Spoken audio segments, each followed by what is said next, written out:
Hi, this is Logan Garibay, and today we're going to talk about the greatest problem the Dungeons & Dragons community has.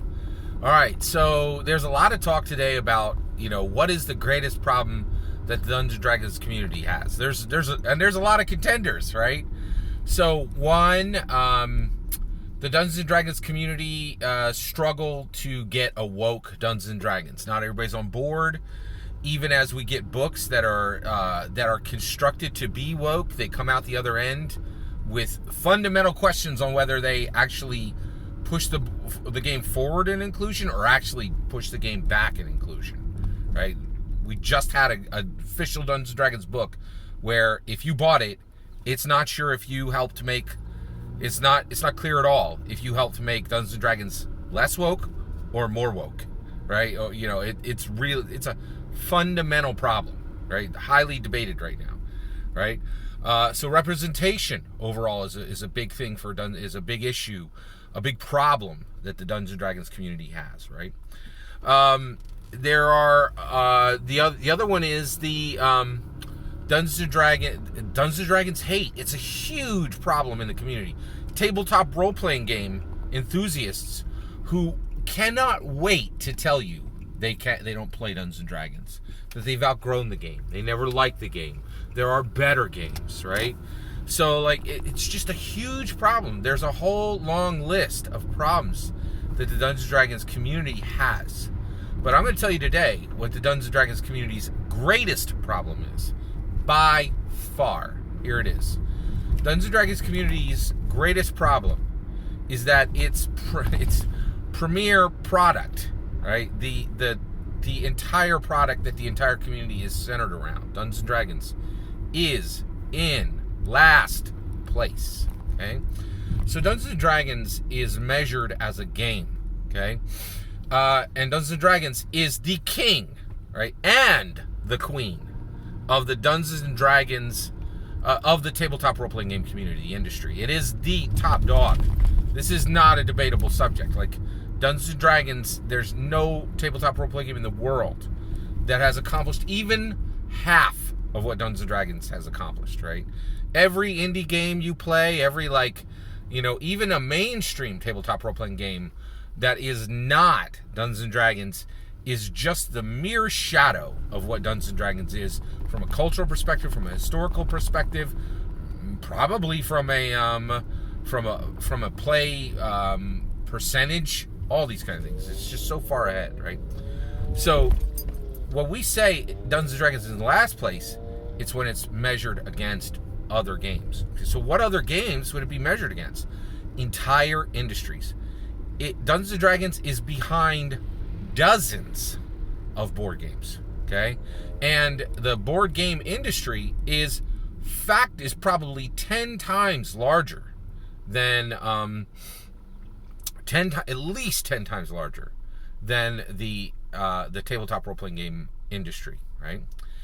The video game industry is probably 100, if not 1,000 times larger, between 100 and 1,000 times larger than the tabletop role-playing game industry. It is absolutely massive, right? And Dungeons & Dragons is behind hundreds of video games that exist as far as scale, prominence, profit, all the metrics, right? It's behind board games, it's behind video games, and last but not least, it is behind professional sports games, right? Football, basketball, all the ones that matter, right? Football, basketball, baseball, right? There you go. In America, soccer doesn't matter. It truly doesn't matter. It's a niche product. People just don't care about soccer in America. At the macro, yeah, people don't care about soccer in America. Done. That conversation's finished, right? I'm fully aware soccer's a big deal in other countries. It ain't nothing here, right? By the way, everything I'm talking about is American, right? I definitely understand there's an international tabletop role-playing game market, but it's a fraction of whatever of Dungeons & Dragons, which is the biggest tabletop role-playing game in the world. We're talking about American issues here, right? All right, so Dungeons & Dragons is in last place. It's in last place, okay? The tabletop role-playing game industry is behind board games. It is behind video games. It is behind professional sports. And it should not be. It should not be. There should not be a single board game in the world that has more scale, prominence, or profit than Dungeons & Dragons. There should not be a single video game in the world that has more scale, prominence, profit than Dungeons & Dragons. There should not be a professional sport in the world that has more scale, prominent, and profit than Dungeons & Dragons. Not one, right? Dungeons & Dragons is an element of Americana. It is a vector, right, for art, literature, and games that can be used by an engaged participant to make their lives better. There's no board game, there's no video game, there's no professional sport in the world that can claim the same. It is a modern juggernaut, right? It is the greatest invention since 1974. Everything else we just talked about, right, are old school, like much less innovative nonsense compared to Dungeons & Dragons. And not one single entry from the board game industry, from the video game industry, from the professional sport industry has any business being in front of Dungeons & Dragons, okay? So, our greatest problem as the Dungeons & Dragons community is that we're in last place. Our second greatest problem as the Dungeons & Dragons community is we don't care, right? I care, right? But I'm a minority within the Dungeons & Dragons community.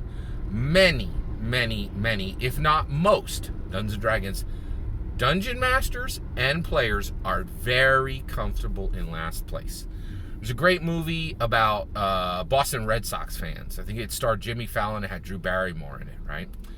And it talked about the Boston Red Sox. By the way, if I get any of this wrong, apologies. Please correct me in the comments. I know very little about sports, but I will say this. So basically, that movie showed that, like, for like 70 or 80 years, this team had never won the World Series. They were very comfortable in last place, and they showed how comfortable the fans were in last place and how they never had to worry about draft picks, right?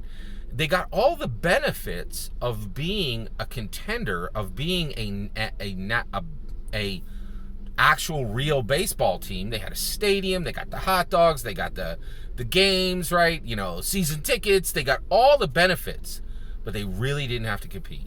Right? They just got to sit back, be comfortable, and as long as they were comfortable being lame, everything was okay.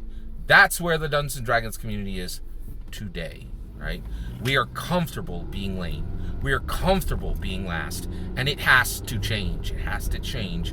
It has to change, right? If we're going to give the world the best game that's ever existed since 1974, right? Something which is unparalleled in activity, in leisure, in entertainment, in art, in literature, in innovation, in invention. We cannot be comfortable being in last place. This has got to change. I'd love to hear your thoughts. Do you think anything I said is not 100% correct? Because I'll tell you it is, right?